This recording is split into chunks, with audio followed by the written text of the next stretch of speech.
কুলুবানা বা'দা is হাদাইতানা ওয়া hub লানা মিন লাদুনকা রাহমাতান ইন্নাকা আনতাল ওয়াহ্হাব।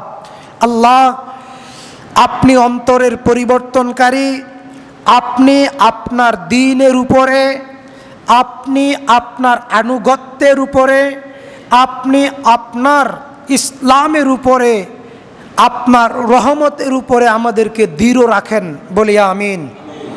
সম্মানিত হাজিরিন, বলছিলাম আমরা জানি না আমরা কাফের মুশরিকদের গোলামি করতে করতে মারা যাই কিনা, আমরা জানি না আমরা মুমিন অবস্থায় ঈমানি মৃত্যু হয় কিনা, আমরা জানি না আমাদের নেকামল অবস্থায় আমাদের মৃত্যু হয় কিনা, আমরা জানি না আমরা কাফের অবস্থায় মারা যাই কিনা। এজন্যে সর্বদাই আমাদের দোয়া করতে হবে, আল্লাহ আমাদেরকে ঈমানের উপরে, আমাদেরকে ইসলামের উপরে দৃঢ় রাখেন, বলি আমিন। সম্মানিত হাজিরিন,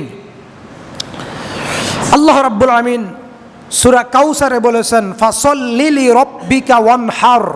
হে নবী, আগে নামাজ পরে কুরবানি, হে নবী আগে নামাজ পরে দান, হে নবী আগে নামাজ পরে হজ, হে নবী আগে নামাজ পরে কোরআন তেলাওয়াত, হে নবী আগে নামাজ পরে জিকির, হে নবী আগে নামাজ পরে সকল ইবাদত। ফাসল্লি লিরাব্বিকা ওয়ানহার। আগে কি কথা বলেন? আগে কি? নামাজ। রাসূলুল্লাহ সাল্লাল্লাহু আলাইহি সাল্লাম বলছেন, যার আমল নামায় নামাজের নেকি নাই তার আমল নামায় অন্য কোনো নেকি লেখা হবে না। এজন্য যদি আমার আপনার আমল নামায় নামাজের নেকি ঠিকঠাক মতো বরাদ্দ থাকে, তাহলে অন্য সমস্ত নেকি আমাদের আমল নামায় লেখা হবে। এজন্যে আমাদের উচিত 5 ওয়াক্ত ফরজ নামাজ জামাতের সাথে আদায় করা। আমরা আগে জানতাম জান্নাতের চাবি, জান্নাতের চাবি কি?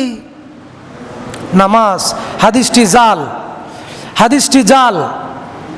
অথচ আমরা সালাফি আকীদার মসজিদের মুসল্লি, ইতিপূর্বে আমরা অনেক হাদিস শুনেছি বড় বড় বক্তাদের কাছ থেকে।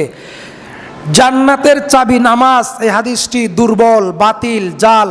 তিরমিজির 4 নম্বর হাদিস। জান্নাতের চাবি লা ইলাহা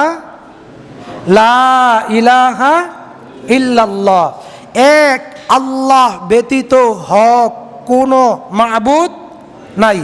সমস্ত নবী রাসূলদের দাওয়াত ছিল 3টা, সমস্ত নবী রাসূলদের দাওয়াত ছিল 3টা। 1 নম্বর তাওহীদ, এক আল্লাহ ব্যতীত হক কোনো মাবুদ নাই, এক আল্লাহ ব্যতীত হক কোনো মাবুদ নাই। এটা হচ্ছে তাওহীদ, নবী রাসূলদের, সমস্ত নবী রাসূলদের মূল দাওয়াত। এক আল্লাহ ব্যতীত হক কোনো মাবুদ নাই। হক কোনো মাবুদ শুধু কি মসজিদে নাকি সব জায়গায়? সব জায়গায় আল্লাহর দ্বীনের আনুগত্য করবেন, ইসলাম মেনে চলবেন। রাজনৈতিক জীবনে, পারিবারিক জীবনে, সাংসারিক জীবনে, ছেলে মেয়েদেরকে পড়াশোনা করার ক্ষেত্রে, মসজিদ পরিচালনার ক্ষেত্রে, ইউনিয়ন পরিচালনার ক্ষেত্রে, সালিশ পরিচালনার ক্ষেত্রে, জাগা জমি পরিচালনার ক্ষেত্রে, ব্যাংক ব্যালেন্স পরিচালনার ক্ষেত্রে, সকল ক্ষেত্রে যদি আল্লাহর সন্তুষ্টি খুঁজেন, সকল ক্ষেত্রে যদি আল্লাহর কথা মেনে চলেন, তবেই আপনি তাওহীদবাদী মুসলিম, তবেই আপনি আল্লাহওয়ালা মুসলিম। আর মসজিদে শুধু ইয়াকা না'বুদু ওয়া ইয়াকা নাস্তাঈন, হে রব আপনার গোলামি করি, আপনাকে সিজদা করি, আপনার কাছে সাহায্য চাই, আপনার গোলামি করি, শুধু মসজিদে যদি এতটুকু করেন আর বাইরে গিয়ে যদি অন্য কারো তরিকায় রাজনীতি করেন, সমাজনীতি করেন, পররাষ্ট্রনীতি করেন, ব্যাংক ব্যালেন্স পরিচালনা করেন, অন্য কারো আদর্শে যদি টাকা খেয়ে বিচার ফয়সালা করেন, অন্য কারো আদর্শে যদি জমি মেপে দেন, অন্য কারো আদর্শে যদি আপনি 1 সেকেন্ডের জন্য মেনে নেন, সেই অবস্থায় যদি আপনার মৃত্যু হয়, তাহলে আপনার মৃত্যু হবে কুফুরির মৃত্যু। রাসূল সাল্লাল্লাহু আলাইহি সাল্লাম বলেন, লা তাকুলু লিল মুনাফিকি সাইয়্যিদুন ফা ইন্নাহু ইন ইয়াকু সাইয়্যিদান ফাকাদ আসখাতুকুম রাব্বুকুম আজ্জা ওয়া জাল্লা, রাওয়াহু মুসলিম। লা তাকুলু লিল মুনাফিকি সাইয়্যিদুন, কেউ যদি বলে আমার নেতা অমুক ব্যক্তি, তাহলে তার মৃত্যু হবে মুনাফিকের মৃত্যু। ফা ইন্নাহু ইন ইয়াকু সাইয়্যিদান, এমন অবস্থায় যদি কেউ বলে যে আমার নেতা অমুক মুনাফিক, আসখাতুম রাব্বুকুম আজ্জা ওয়া জাল্লা, আল্লাহ তাআলা তার উপরে অসন্তুষ্ট হবে। সে যদি নামাজি হয়, সে যদি হাজি হয়, সে যদি মসজিদের সভাপতি হয়, সে যদি খতিব হয়, ইমাম হয়, মুসল্লি হয়, বক্তা হয়, তাহাজ্জুদ পড়ে, তারপরেও যদি ওই ব্যক্তি সরিষা পরিমাণ সময়ের জন্য অন্য কাউকে নেতা বলে যে অমুক আমার নেতা, অমুক আমার নেতা, আমি তার সৈনিক, আল্লাহর নবী বলছেন আসখাতুম রাব্বুকুম আজ্জা ওয়া জাল্লা, আল্লাহ তাআলা তার উপর অসন্তুষ্ট, তার মরা পর্যন্ত আল্লাহ তাআলা তার উপর অসন্তুষ্ট। তার নামাজ, তার রোজা, তার হজ, তার যাকাত, তার জিকির, তার তেলাওয়াত কোনো কাজে আসবে না। এজন্য নবীদের প্রথম দাওয়াত ছিল তাওহীদ। নবীদের প্রথম দাওয়াত কি? তাওহীদ, এক আল্লাহ ব্যতীত হক কোনো মাবুদ নাই। মসজিদ থেকে নিয়ে শুরু করে সংসদ ভবন, বঙ্গভবন, রান্নাঘর, ইউনিয়ন পরিষদ, কেন্দ্রীয় কার্যালয় এবং কি বিচার ফয়সালা, সামাজিক দেন দরবার, ব্যাংক ব্যালেন্স, অফিস আদালত সব চলবে কার কথায়? কার কথায়? এটার নাম তাওহীদ। এটার নাম কি? তাওহীদ। এখন মসজিদে ইবাদত করেন, মসজিদে বের হয়ে আর দিন ধর্ম মানা লাগে না। মসজিদের ভিতরে নামাজ পড়েন টাকনার উপরে ফ্যান পইরা, এই ফ্যানটাই যখন নামাজ পড়েন তখন বাস করে টাকনার উপরে উঠান, আবার নামাজ শেষ মসজিদ থেকে বের হয়ে যান, আবার বাস খুলে টাকনার নিচে দেন। আমি বলি আপনি মসজিদের ভিতরে মুমিন, মসজিদ থেকে বের হয়ে গেলে আপনি ফাসেক, আপনি ফুজ্জার, আপনি শয়তান, আপনি মুনাফিক। এই কথা পরিবর্তন করার কোনো ক্ষমতা পৃথিবীর কোনো আলেমের নাই, আমি বলছি, আল্লাহর নবী বলছেন এই কথা। 5787 নম্বর হাদিস সহিহ বুখারীর।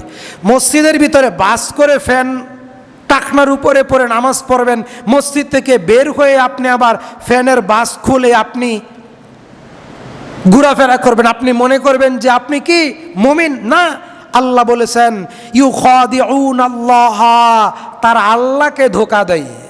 তারা কাকে ধোঁকা দেয়? আল্লাহকে ধোঁকা দেয়। এজন্য আমি আমার 2 বছর 1 মাস দামসি খেদমতে 4টা জিনিস বোঝানোর চেষ্টা করেছি। 1 নম্বরে পরিপূর্ণ তাওহীদবাদী মুমিন হন। 2 নম্বর আপনি শিরিক মুক্ত ঈমান গঠন করুন। 3 নম্বর তাগুত মুক্ত, কুফরি রাজনীতি মুক্ত জীবন যাপন, খাঁটি মুসলিম হন। 4 নম্বর সিরাতে রাসূল সাল্লাল্লাহু আলাইহি সাল্লামের আদর্শে জীবন যাপন করুন। এই 2 বছর এই 4টা বিষয় বোঝানোর চেষ্টা করেছি বারবার। এই 4টা বিষয় ঠিক থাকলে, আমার কথা নয়, সহিহ মুসলিমের হাদিস, মিশকাত হাদিস নম্বর 14, একজন মুমিনের জন্য সরাসরি জান্নাতুল ফিরদাউসের সকল দরজা খোলা।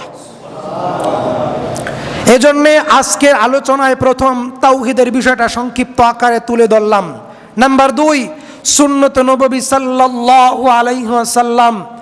একজন মানুষ, একজন ব্যক্তি জান্নাতে যেতে হলে 2টা জিনিস প্রয়োজন। কয়টা জিনিস প্রয়োজন? 1 নম্বরে বিশুদ্ধ